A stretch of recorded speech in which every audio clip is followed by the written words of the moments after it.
More now from my interview with former Secretary of State and National Security Advisor Condoleezza Rice. As I've shown you already this week, President Bush took his focus off Osama bin Laden only 5 months after 9/11. Deep in my heart, I know the man's on the run if he's alive at all. And who knows if he's hiding in some cave or not. I don't know where he is. Nor, I just don't spend that much time on him. But I truly am not that concerned about him. The Bush focus shifted to Iraq, and as we all now know, mistakes were made. Huge mistakes. As we look back and reflect on September 11th today, I want to quote something that President Bush said about September 11th, the lesson of September 11th. He said this repeatedly. It became boilerplate in speeches. September the 11th taught us a lesson I will never forget, and America must never forget. America must confront threats before they fully materialize. My administration looked at the facts and the history and looked at the intelligence in Iraq, and we saw a threat. He's clearly saying that September 11th is the reason he looked at Iraq differently and saw a threat there. Yeah, are you surprised by that? Yes. Because Iraq had nothing to do with September 11th. After September 11th, of course you look at threats differently. Your country's just been attacked. You know that you cannot allow threats to materialize. Do you know how many times I've been asked... But there was nothing in the threat that Iraq presented that was in any way related to us in September 11th. We can end this interview right now if you don't want me to finish my point. Thank you. If one looks at what happened to us on September 11th, we didn't connect the dots. There was a threat materializing that we didn't respond to.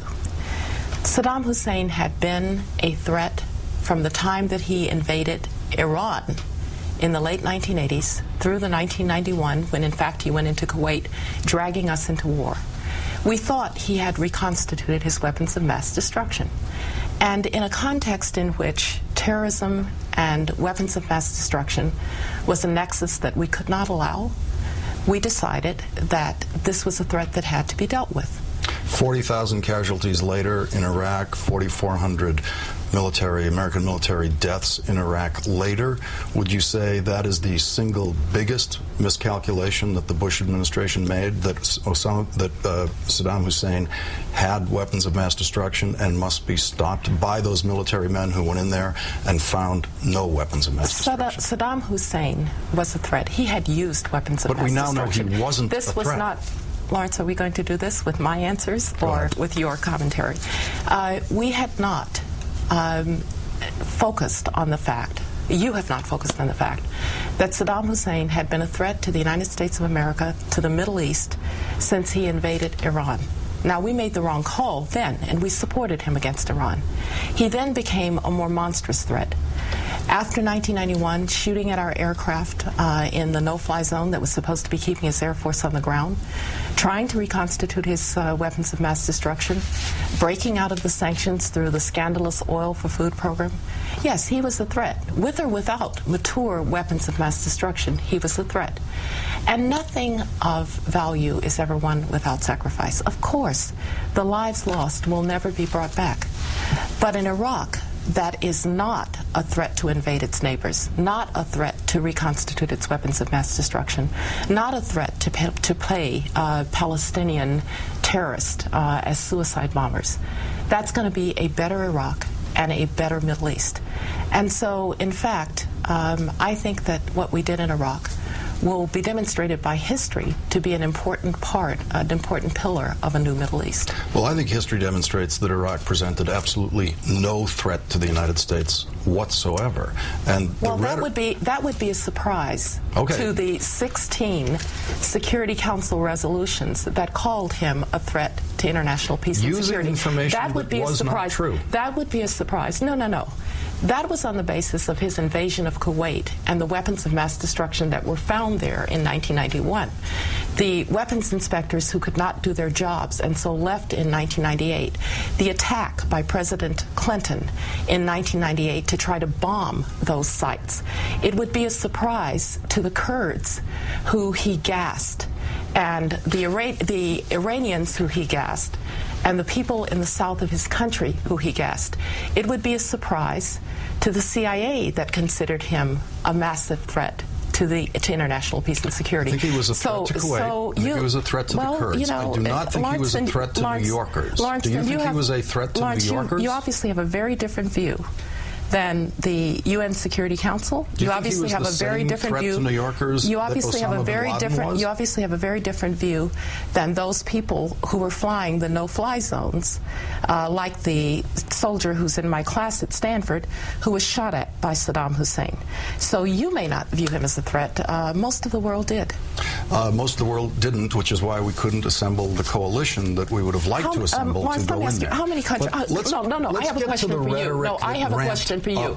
I have a question for you. How many countries fought in the coalition? We don't have enough time to review all that history. You've just made a charge. I would like to review you've just made a charge. Your feelings about things you said ramping up to the war. No, not until the threat of a mushroom we're cloud not going there. From Saddam Hussein, you now know was completely false. Do you regret saying that? Do you know what? Would you take that back if you could? You know what? You've just made a false statement.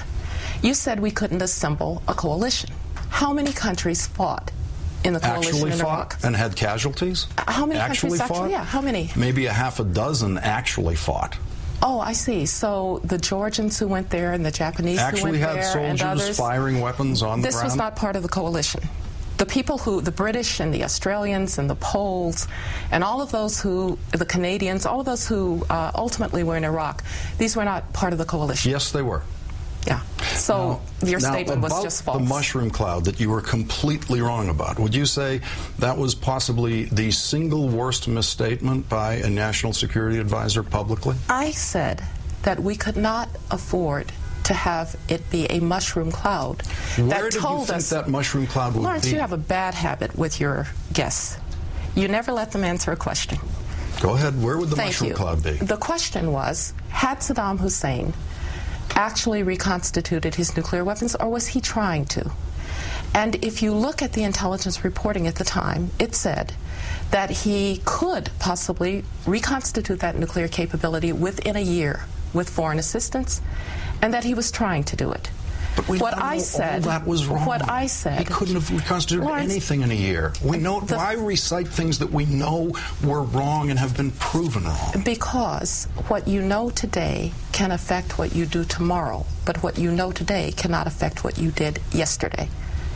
So at the time, we didn't know that he had not reconstituted. The intelligence said he was reconstituting, that he was reconstituting his nuclear program. He had reconstituted his biological and chemical program.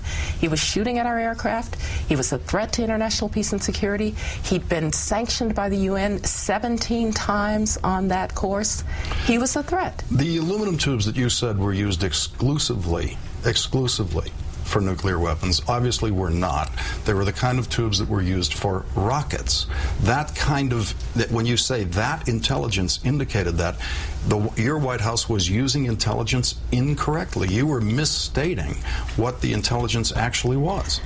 Lawrence, we can do this one way or another, all right? You can let me answer your questions, or you can make rhetorical statements. Let's talk about the aluminum tubes that you were so wrong about. That's one of those things you like to use as an indication of what the intelligence was telling you, but the White House was misinterpreting the intelligence. No. This was not the White House misinterpreting anything. The director of the CIA briefed the Congress that those aluminum tubes were most likely for nuclear capability. You said exclusively.